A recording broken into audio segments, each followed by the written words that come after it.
That's the first time it was announced, actually, that Charlie Kirk was dead. You're probably thinking out loud, what the F did I just watch?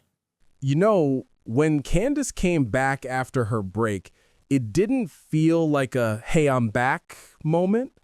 It felt like she'd spent 2 weeks gathering every fact she could before saying a single word. Right. She doesn't return unless she's ready. Every time Candace speaks, it's because she's verified something. She always brings evidence, screenshots, recordings. She's not guessing. Exactly. And we can't forget, she helped build Turning Point USA with Charlie Kirk from day one. This isn't an outsider commenting. It's someone who lived it. That's what gives her words weight. You can hear how personal this is, the sadness, but also the control. She's mourning a friend while investigating what happened. It's now been 47 days since my friend Charlie Kirk was executed in front of the world, because that's what it was, a public execution. When she calls it a public execution, she's not being dramatic. She's walking us through footage, timestamps, and silence from people who should be answering questions. And call me crazy. Many people do. But I was so clearly deluded in the immediate aftermath of his death that I was operating under this function. I mean, I truly believed that I would be fighting for answers to what actually happened on 9/10 alongside Charlie's inner circle. I thought the band maybe was going to get back together. We were all going to maybe be on a group chat. Me, Tyler Boyer, Andrew Colvett, Stacey Sheridan even. The point that I'm making here is that I had assumed, clearly wrongly, that we'd all maybe be on a group chat communicating, raising hell and demanding answers from the feds, from the police, from the White House even. Certainly, at the very least, pointing out the very many holes in this story. And if any one of us had the audacity or the desire to carry on Charlie Kirk's show, that would be the appropriate venue for asking those sorts of questions. But no, I was wrong. Silence. Silence is what we were met with. In fact, I am told that these people believe the official narrative. And it's what viewers keep saying online. The official story just doesn't line up. Not with what people saw, and definitely not with what Candace has shown. Exactly. She's not out to stir outrage. She just keeps asking for transparency. And the quieter TPUSA and the FBI stay, the louder her evidence sounds. It's almost eerie, isn't it? The silence itself feels like confirmation that she's right to keep pushing. And she still doesn't lash out. She just lays out timelines and facts, like, here's what happened, here's what doesn't add up. Then she gets to that succession plan. Terminology that was utilized by Pastor Rob McCoy just 4 days after Charlie was murdered. In front of his congregation, he spoke about Charlie's succession plan that he was somehow privy to. I don't know why, but he knew 4 days later and announced to the world that Charlie indeed had a plan. Take a listen. Everyone's worried about the leadership of TPUSA. Don't. He was wise enough at 31 to put together a plan for succession. It's very clear what they decided, and they're implementing it now. 4 days after Charlie's death, they're already talking about leadership changes. 4 days! That was jaw-dropping. She had the clip, the dates, everything. She didn't accuse, she documented. That's what real investigation sounds like. And she never raises her voice. It's calm, but the calm makes it even more unsettling. Right, and then comes that 834-millisecond moment, her timing of Mikey McCoy's reaction. That a video from September 10th has gone pretty viral, okay? So let's take a look at this. It's a video of course, Pastor Rob McCoy's son. His name is Mike McCoy. And you're going to see what he does, not in the seconds following Charlie getting shot, but in less than 1 second after Charlie gets shot. These are not seconds, less than 1 second. You're going to watch what Michael McCoy does. Mikey was behind the tent when Charlie got shot, and Mikey, in less than a second, does something that I find to be quite strange. He puts his phone to his ear and he begins a conversation. So we're going to watch that clip in its entirety.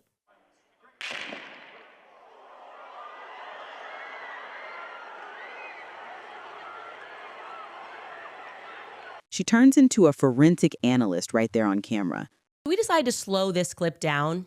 It is exactly 834 milliseconds from the time that you hear the shot. That is how long it takes for Mikey McCoy to put the phone to his ear. Now, why is that precise timing so important? Because there's no dialing. Mikey didn't have time to dial, okay? You can't dial and put your phone to an ear in 0.834 seconds.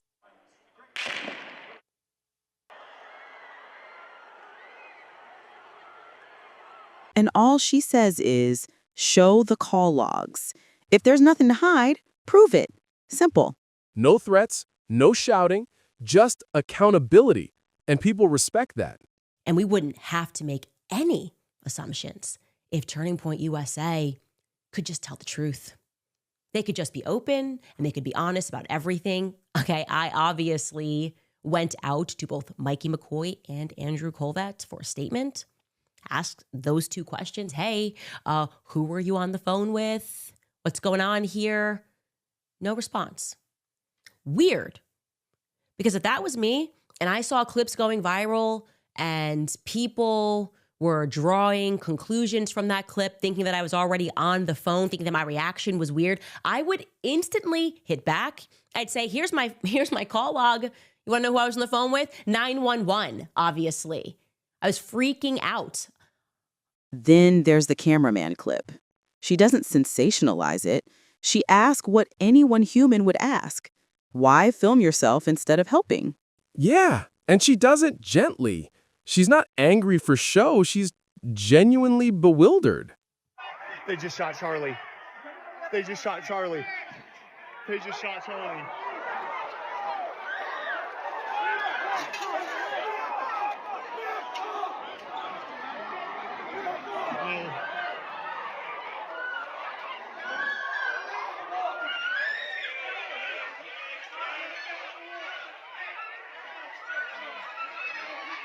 They just shot Charlie.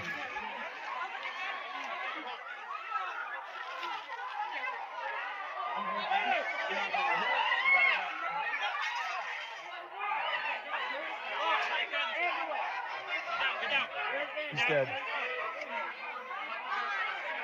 God help him. And again, she brings receipts, frame by frame, time-stamped, explained. She doesn't tell us what to think. She lets the evidence speak. That's Candace Owens in a nutshell. Logic over emotion, even in grief. Then that line, I want war with all of you.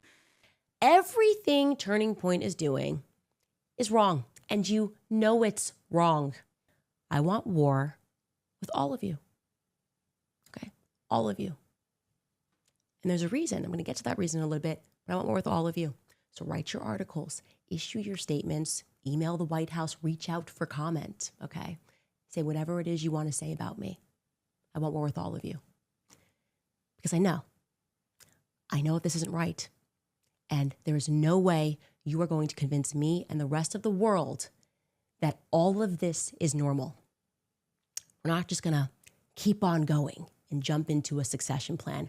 We're going to figure out what the hell happened on September 10th first. People twisted it, but we know what she meant. A war for truth, for accountability, for the legacy she and Charlie built. Exactly. A moral war. She's drawing a line between honesty and corruption, and she's choosing honesty. And who else could speak with that authority? She was there at the founding table. She's earned the right to ask hard questions. Those old text messages broke my heart. Turning Point will be the death of me. You can feel how much he trusted her. She's not exploiting that trust. She's protecting it. They're part of the truth she promised him she'd protect. And when she mentions Charlie calling her his David, it suddenly makes sense. She's fighting Goliath now. She's turning loss into mission. Then that good versus evil line. It's not political anymore, it's spiritual. She's saying truth itself is under attack. And people get it. They see institutions twisting stories, silencing questions. Candace just has the courage to say it out loud. She knows what it might cost her, but she's accepted that. And still, she keeps speaking, because silence only protects the wrong side. That final line. Any of you who would like to shut me up, who have been trying very hard to shut me up, no, I think I'm going to go ahead and be Charlie's David. I'm not going to stop talking about Charlie Kirk's death. In fact, instead of trying to make me shut up, you should do something else. I think your time would be better spent trying to stop the sun from rising. You'd have more success if you spent your time trying to stop the sun from rising than trying to get me to shut up about who killed Charlie Kirk, because he knew he was going to die, and he knew that I was going to be the person that had the spine to stand up for him. You'd have more success trying to stop the sun from rising.